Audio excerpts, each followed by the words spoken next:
In today's video, I am going to interview Tom Bastow. I have worked with him since he was 5 years old and he is now 20 years old. He is now an international golfer, plays for Wales and travels the world playing in some of the biggest amateur events. The purpose of this video is to help you as an aspiring junior golfer to see what it takes to succeed at the highest level. And if you're a parent, likewise, to see what can take in order to help your child to reach their full potential. Now, obviously, this is Tom's journey and we are all different, but it should hopefully give you some really good insights. So listen in. I'm a Welsh international player. I play for the men's team. I'm a full-time golfer and I compete all over the world, playing in the top amateur tournaments. So give us an example of that. Where did you play just before Christmas? So I just got back from Miami, playing in the South Beach International Amateur over there. And where are you off to this week? I leave for Chile on Sunday to play in the South America now. Okay. And then when you return from Chile, you'll play in?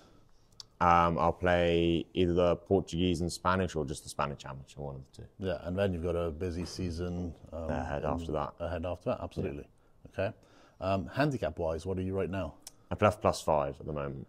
And is the handicap relevant to anything? No. Handicap is, it used to be how we got in tournaments and stuff, and it used to be one of the most important things, to have a low handicap and you tell everyone your handicap, but now it's completely irrelevant. No one even bothers like us about it or anything. So what is it all about now? It's all about WAGR now, which is the World Amateur Golf Ranking System.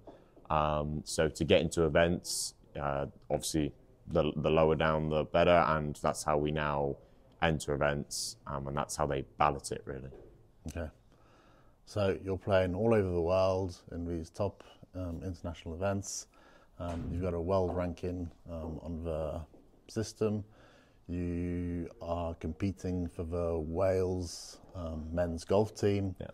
Okay. So that's where we are present day. Should we go back in time a little bit? Yeah, absolutely. So if we go back in time, Tom, when did you start playing golf and why? So I started when I was, well, if we're going back to the plastic club days, I would have been 2 years old, just hitting around a ball inside the house. But if we're going to sort of more proper golf, about 5 years old, my mum and my granddad came up with the idea to buy me a set for Christmas, and the clubs were way too long, but I really enjoyed it. We kind of went out and I gave it a try, and yeah, really loved it from there, to be honest. Loved it from there, okay. So when did you start with any kind of structured golf at a golf club? So I think I probably had my first lesson with you, as we said, when I was about 5 or 6. Would have been my real introduction to how to we actually swing the golf club properly, and kind of getting into more structured golf, as you say. So probably started from there and then joined the golf club maybe not too long after that, I would say. Yeah, very soon. Yeah. And we used to have weekly lessons, didn't we? Yeah. So we had a group lesson, I think it was every Sunday morning, and a whole bunch of juniors, and you'd come along to those. Yeah, used to have a group lesson for, I think it was £2 or something, and there would be 10, 15, 20 of us. Yeah, I used to come along every week to that. Yeah. Started. And then from there, when did we start working more seriously, having individual lessons? And maybe near a 10, would you say? Yeah, I've got a video of you as an 8-year-old, yeah. Which is the one I've shared sometimes on the first tee at Viola Perbeck, and you're going through the list of things that we've worked on, and then you're demonstrating a shot. Yeah. So I think it must have been even as young as 8. Yeah. So go on, set up. What are you looking at in your setup, Tom? That my head is in the middle of my feet, my arms are straight. Very good. I've got Donald the Duck fruit, and my club head is aiming to the right of the target. Yeah, your club face is pointing to the right of the target because that's where you want to start the ball. And I need to lean forward. Yeah, so you're getting your hips forward. What about your handle? My hand, don't flick this. Yeah, so you keep your handle forward. And how do you finish? In balance. Balance with your arms straight. Okay, so can you demonstrate that for us?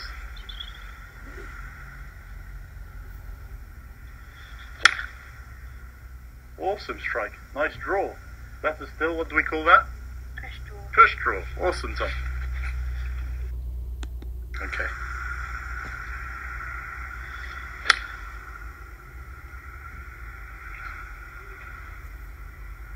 Awesome strike, wasn't it? How high did that ball go? Quite high. Yeah, it did. Really nice. What shape was it? A C. You'll see. What about the ball? First draw. Perfect. And then things changed, I think, when you were 12, Yeah. when you had a conversation with your mum, and then you both called me in and said, and Paula, your mum said, Phil, I've had a conversation with Tom, and he has decided he wants to become a professional golfer. Yeah, I think that as like many kids, there was a few sports I enjoyed playing, football being another, and I got to 12, and I think that trying to do both at the same time just became too much. Trying to commit to both sports wasn't really possible if I wanted to play in tournaments for golf as a junior and play football matches. So we kind of had a discussion, as you say, about 12, and that was the point where I decided that golf was kind of what I wanted to do. And you were going to do everything you could in your power and with your mum's help to be able to achieve your dream of playing professional golf. Yeah. So what was the first step we took? What did we say? Well, we started having longer and more structured lessons weekly. I don't know what we would have started with, how many hours. We started with a 4-hour lesson. Yeah. I think it was every Wednesday afternoon. Yeah. And we messaged the school and said that by that time you just about got into the Dorset County squad. Yeah.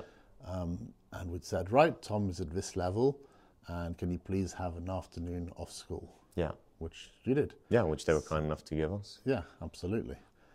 So you were having those 4 hours of structured tuition, and then you were also still having that on the Sunday with a group at the time. Tell us a little bit more about what your week involved at that time. So obviously school during the day, but we managed to, where we were living at the time, we managed to set like a net in the garden up so I could practice with a light, so I could practice just before school, even if it was a bit dark outside. Then school for the rest of the day, and then as soon as school was out, straight up to the club and practice till it got dark, which was kind of hard in the winters when it got dark at 4:15. It wouldn't give us much time, but yeah, as long as I could. Yeah, and everything you did was structured, wasn't it? Yeah. So I gave you a folder, a file, book, early on, and it was divided weekly, every single day. Yeah. And what would we do on any given day? Yeah, well, we'd kind of sit down in that 4-hour session we had and plan the week out. So we'd set individual, either whatever we were working on, drills or practices that we need to do in the swing or whatever, we'd set that out for each day. Yeah, so every single day you had a structured practice with a certain number of tasks which you had to complete. Yeah. So when you were about 12, you started going to the Dorset County Academy. Yeah. Can you tell us a little bit about those sessions? Yeah, so my kind of first memory of county was we had a trial day. So they brought along like the academy players who were already in it. And then we had some other players like myself who were kind of trying to get into the academy. This was before you'd get into like the actual squad. So it was like a training squad beforehand. And that was kind of my first memory of that leading into what's been the rest of county golf. What are the real benefits of the county golf for you? I mean, you get to be around like-minded people at that age, which there isn't loads of, I would say. Yeah. And you also get to see the best players in the county, what you're trying to beat, because first of all, if you want to be the best player in the world, you've got to start by beating the people around you who are closest to you in the county. Yeah, you've got to be the best in your club, the best in the county, the best in your country, and it keeps going exponentially, doesn't it? Yeah. Yeah. So it's definitely a great environment in terms of with my like-minded peers, we're all trying to strive for the same level of success, and one of us is going to possibly make it. Yeah, absolutely. Okay, so it puts you in a great environment. Can you tell us a little bit about the technical coaching? Did you really get involved in that very much? I would say the technical coaching wasn't necessarily what I went for. as you said, the practice and being around people were better. It was maybe a little one-way inclined. Would that be the best way to put it? Not very diverse to everyone's golf swing. That's probably quite a diplomatic way of saying it. I think a lot of coaches, a lot of my peers, myself, I know are often very reticent to have their players get involved with the counties, with the different country and national academies, always thinking that they're going to be stepping on their toes. I think we've always had a system around what we discuss. Yeah. And there's always a cause and an effect, and we've never shied away from it. I've always explained things to you how they should work. Yeah. And I think because of that, you have an expectation for how to make your swing evolve. Yeah. And if you hit a certain shot and it's a bad shot, say, you know what to do as a result of it. Yeah. So it's empowering you to a large degree to be able to coach yourself. Yeah. And I would say the county academy, the national academies are fantastic because you do get to play with the best at the level you're currently at. And at the same time, that creates a really competitive environment for you all. I think it's Rory who said that you should always practice with players that are better than yourself. So it's one of the best ways to improve. But likewise, I don't think we need to shy away from the technical stuff that the counties or national academies would provide, because in any case, you have an understanding of your mechanics, you know what's what, and if they give you bad information, it doesn't matter, it just goes to the back burner. If they give you good information, that's cool, and we'll probably discuss it and we'll go, yeah, fantastic, go ahead with that. Yeah. And I think that's created by having a close bond with your coach as well. Yeah, for sure. Whereby you know that you can trust the person you're working with, and I think that's really important. Yeah, I always remember coming back from every session I've kind of done elsewhere, and we sit down and kind of go through what we've done, talk about whatever information was given. Is this correct, wrong, what's correct about it, and kind of go into depth with that side. You now play for the Wales men's team. Yeah. How did you get into that? So it would have been, I didn't actually know I could play for Wales. It would have been when I was about, I think, 15 or 16. I played in an under-16s tournament, like the Welsh Championship. And it was actually a closed event. So meaning that you need to be eligible to represent Wales, whether you were born there, parents, etc. All the criteria you need to meet. So yeah, I went and played in one of those events. Played pretty nicely for the first event, not really knowing what to expect going to that kind of tournament. And there was a selector there and asked me to apply for their national squad, their boys' national squad, which I did that evening because I thought there could be something really interesting and a great opportunity for me. Just a natural progression in where you're heading. Yeah, for sure. Yeah, and they came back and offered me a support squad, which I thought was great because any support at the time was great. And as you said, a natural progression. So that's kind of how I got started. Okay. How do they help you nowadays? Tell us a little bit about the coaching sessions. What are the different aspects of the game that they deal with? Yeah, so we, over the winter, kind of from October to November time, all the way through to sort of, I think our last one is in April maybe, or March. We have a training session 3 weeks to every month or so. That's where the whole team gets together, and we have 3 or 4 coaches come as well. So it's good. It's a small group and plenty of people around to help. And we'll go for a weekend or 2 days during the week to a venue either in the north or the south of Wales, and we get to be in that competitive environment, which is good over the winter because it's very hard to do. That's where we're based here in the UK. Yeah, definitely. Especially, yeah. So yeah, they provide us with that. We also get the coaches come out to tournaments during the season. So most of the big events, if not all, will have at least one coach at the event if anything's needed whilst you're there or anything like that. Yeah. Are there any big tournaments you're able to play in as a result of your Wales connection? Yeah, so Wales support us in that sense a lot as well. We have 3 major tournaments kind of through the year, which is done on a selection process. One at the start, which is the Euro Nations Cup, which is a 4-man team, go out to Spain. Then in the middle of the summer, we have the European Team Championships, which is a 6-man team. And then towards the end, kind of beginning of August, mid-August, we have home internationals, which is England, Ireland, Scotland, Wales, all play in like a match play format. So those 3 events are really good, and again, get to compete against the best in Europe or the UK.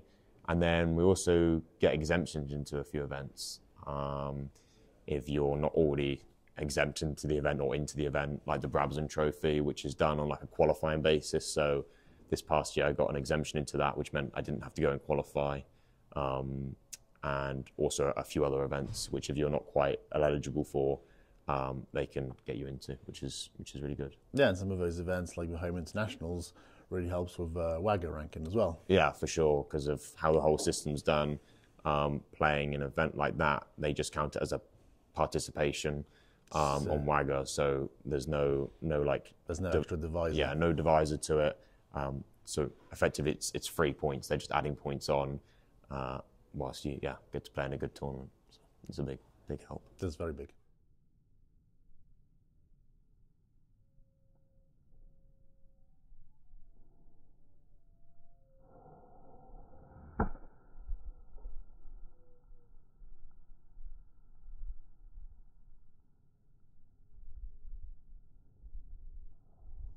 Can you describe the feeling of playing in your first international match? Yeah, so I remember my first international match very well. It was home internationals up at Woodall Spa So for that's boys. the home countries. Yeah, playing against one we were another. playing against England for the first day, and it's done. So in the morning it's foursomes, and then singles in the afternoon. It was my first real, as you say, first international match, and I would say it was like the biggest tournament I ever played at the time, really. First tee shot, I was hitting rather than my partner, and it was a 3-wood down then. I remember it was very shaky, just really hoping to get it off the tee, which people kind of talk about at Ryder Cups and stuff. But for me at the time, this was the biggest thing I'd ever played in, and really, I cared about it a lot. So yeah, definitely. You've played in the home internationals a few times since then. Yeah. Is it still the same? I still think the same little bit of nerves and excitement was always there. I think it's always the case when I tee it up, to be honest. I always tell myself the nerves is because I care. It's something that I really care about and I want to do well in. And that's where that comes from. And then the excitement is just, excited to showcase and put on display for myself, all the work I've been doing and the practice and stuff. It's my time to put that into work and onto the golf course. Yeah, it's your time to show what you can do, isn't it? Yeah, for sure. And the nerves, all those things are part and parcel of the journey, and you have to embrace them. Yeah. I think a lot of parents, when they're looking at their child growing up and having a future in the game, especially based in the UK here, are always thinking one of the best possible experiences is becoming a college golfer in the United States and having a scholarship that way. Yeah. Which was initially your plan as well. Yeah. Tell us a little bit about that. What's the process there? Because I know you hired a company at one point to try and help. So I went out to college in America for a year, and we hired a company to help try and find a scholarship, because at the time I didn't particularly know how to go around it. I thought that's the way I wanted to go, like you said, like a lot of people think, but I just wasn't quite sure where to even start. I mean, there's hundreds and hundreds of schools you could apply to, and how you even do that, or what you write to them, or how you even start that process, I wasn't sure. So we got a company to help, and I went over there for a year. Okay, and eventually you did get a scholarship. Yeah. To a Division 2 school. Yeah. Erskine. Yeah, in South Carolina. South Carolina. Was that straightforward in terms of the actual process, in terms of sign-in, in terms of how long does it take? It takes a lot longer than I thought. There's a lot of, even once you started talking to the coach of the school, it takes a while. You need to make sure that it's the right place for you. They need to make sure that they're happy with you. But then even once you've agreed on that, there's so much paperwork that has to go through. and you then have to get in contact with different areas of the school, send off your results from GCSEs, college or whatever. You also would like to take an extra test over here, which is an American test, the SAT, and all that has to be sent off. So yeah, it's definitely a longer process than I thought it was going to be, and a little more complicated. So, yeah. But you got through it. So, yeah. And arriving in the US, obviously that's a very different life, a long way away from home. Yeah. How did you find that?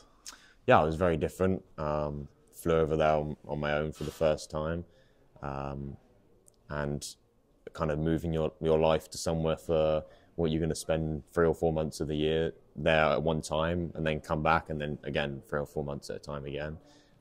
Definitely different culture. I got taken care of well. Like, the people were really nice. They're pretty used to internationals coming over, so it's not their first experience of that. So they do understand that it's very different for you. So that part was nice. But yeah, as you say, very different culture and a lot of getting used to. Took a while. Okay. What about golf-wise? Did you have access to really good facilities? How does that work? Is that going to be for everyone, or how does it?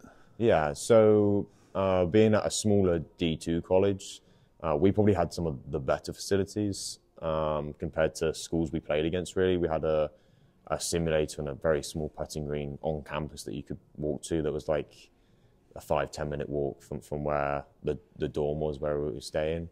However, the golf course was about 25-minute drive.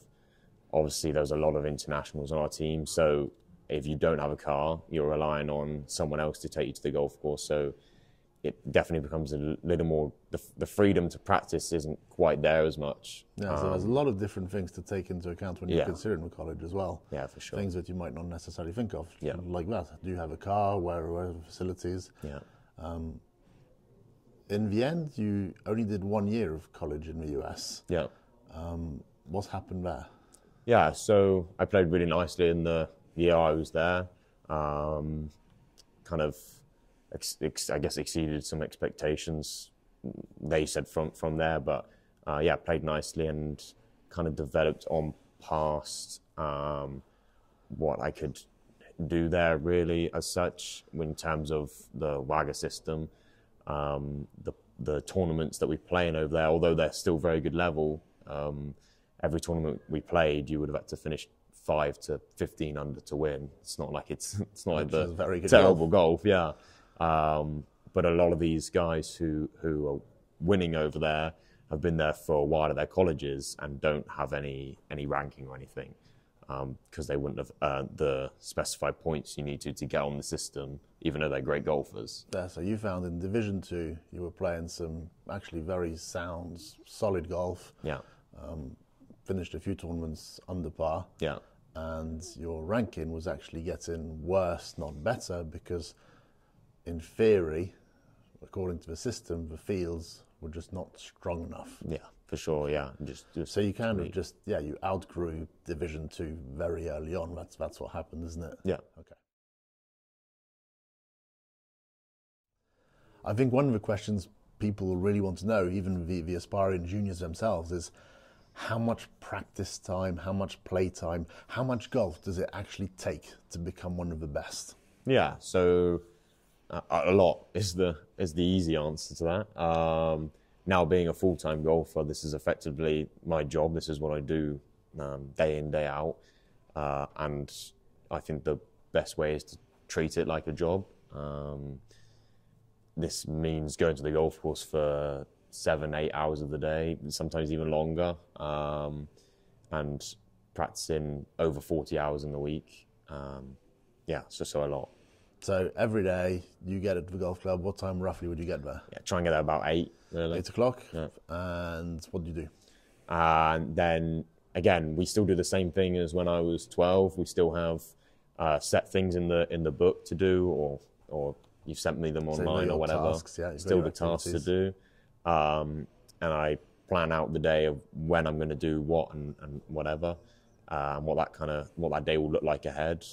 Then I'll practice. I like to kind of do it in hour chunks, unless it's a playing, or something that needs to be done for more than an hour. But I like to kind of try and split it up like that.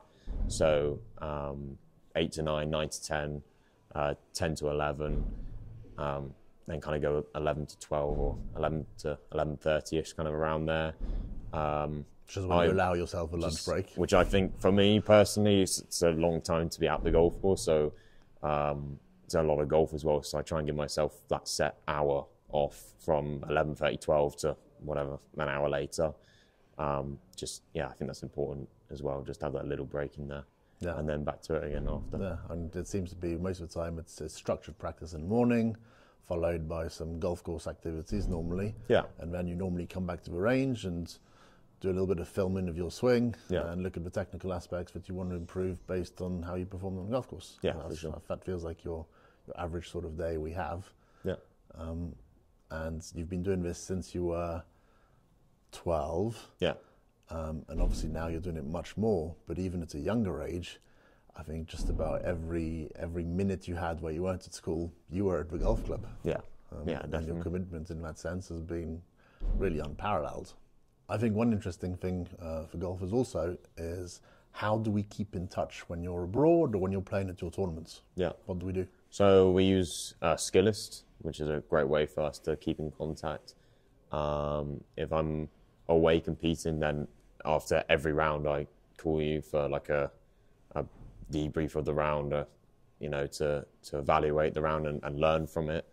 But yeah, if I'm away, then we use Skillest. Yeah, so we're always in touch after your rounds, see what we can do for the next day. Yeah. What's what, try and learn from the experience, good or bad. And when you're working and you're away, preparing for tournaments, we still go through the same process and we use Skillest. What does Skillest enable us to do? Just on a basic technical level? It just means you can analyze any videos I send you. Yeah. In whatever way you so need. It's very simple for you to upload your videos. I can draw all the traditional circles and lines and whatever it is, send you back any analysis. Yeah. It's very easy for me to send you our structured work plans. Yeah. Just a very simple way. So I think nowadays, with all these systems in place, it doesn't really matter where the golfer is in the world. Yeah. It's absolutely possible to do some really great work. For sure, yeah. Tell us a little bit about the financial commitment required for all this. Yeah, so obviously as an amateur golfer, there's no money back from any of these tournaments we play, which makes it very expensive. Traveling around the world is never going to be cheap, and then you have to enter tournaments and accommodation and all that adds on top really quickly. So events are not cheap to play in. I'm lucky enough that Wales do give a little bit of funding support to us, which I'm very grateful for, because I think that without that, really, it wouldn't be possible to play in probably most of the events I do play in. So yeah, that's a big help. Parents have had to sacrifice a lot for me to be able to play in these tournaments and kind of get to where I'm at and where I want to go. They fund me a lot. And then Dorset help a little bit with some coaching money, really. But yeah, it's very expensive to play. It's a massive financial commitment in terms of tuition, travel. It's almost a never-ending list. Yeah. And there's always something more that you need to be able to go to the next step, isn't there? Yeah, for sure. And there's always more that you want to do and more events you want to play in, which just always costs money. Yeah. Tell us a little bit about the plans for the year ahead. Yeah, so some really big events this year. Adding a few on either end, because I played a lot of these events last year. But yeah, trying to do a few more. A couple over in America at the end, and a few more kind of around the schedule I played last year. As you say, going to Chile on Sunday, and then come back and play a few events in Europe.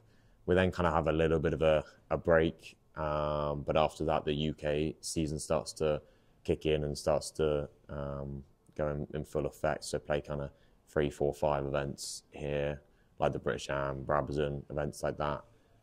So yeah, very really busy schedule, really. Yeah. Where do you see yourself in 2 to 3 years' time?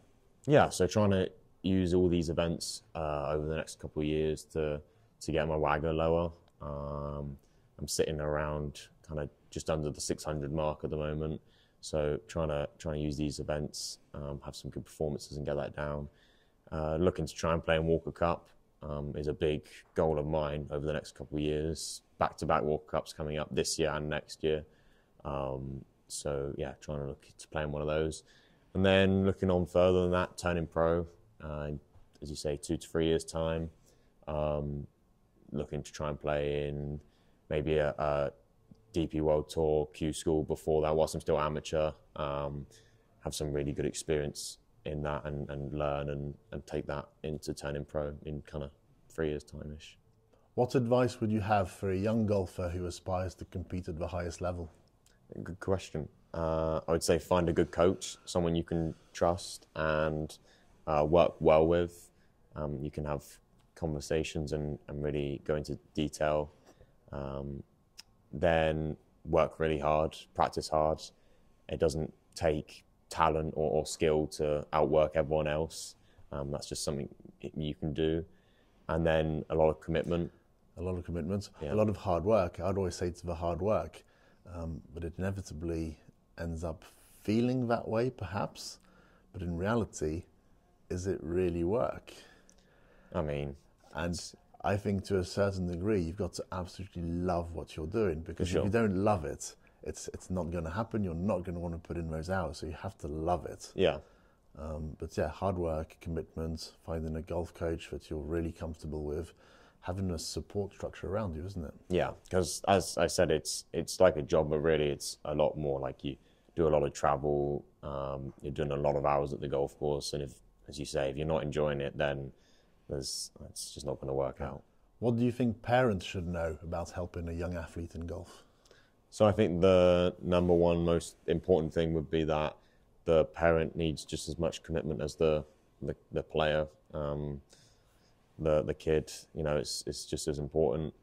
There's going to be a lot of sacrifices and a lot of time that you need to give. My mum's travelled around everywhere, taking me everywhere. She would, at the drop of the hat when I was younger, we'd find a tournament and go play. Driven hours and hours and hours on end to get to places. We obviously said earlier it's a lot of financial investment as well. It's not going to be cheap, especially if you want them playing at the highest level. They're always going to need some kind of financial help. But yeah, really, if this is what your kid wants to do, then a lot of commitment from you as well is needed. Yeah, and I guess there are a lot of ups and downs, and really they do need to be your biggest fan, don't they? They have to support you unequivocally all the time. I think the number one supporter. Yeah. Thank you very much for watching the video. Hopefully there have been lots of insights and little tidbits of information that will help you on your journey towards your best golf. If you have any questions at all, please put them down in the comments and I'll get back to you. As you've heard, Tom is on an epic journey to become a professional golfer, and it's not always necessarily cheap. If anyone would like to offer any assistance, I'm sure he'd be delighted. He is a top guy, always striving to work the hardest, outworks just about everyone I know. So if you want to help, get in touch also. Catch you soon.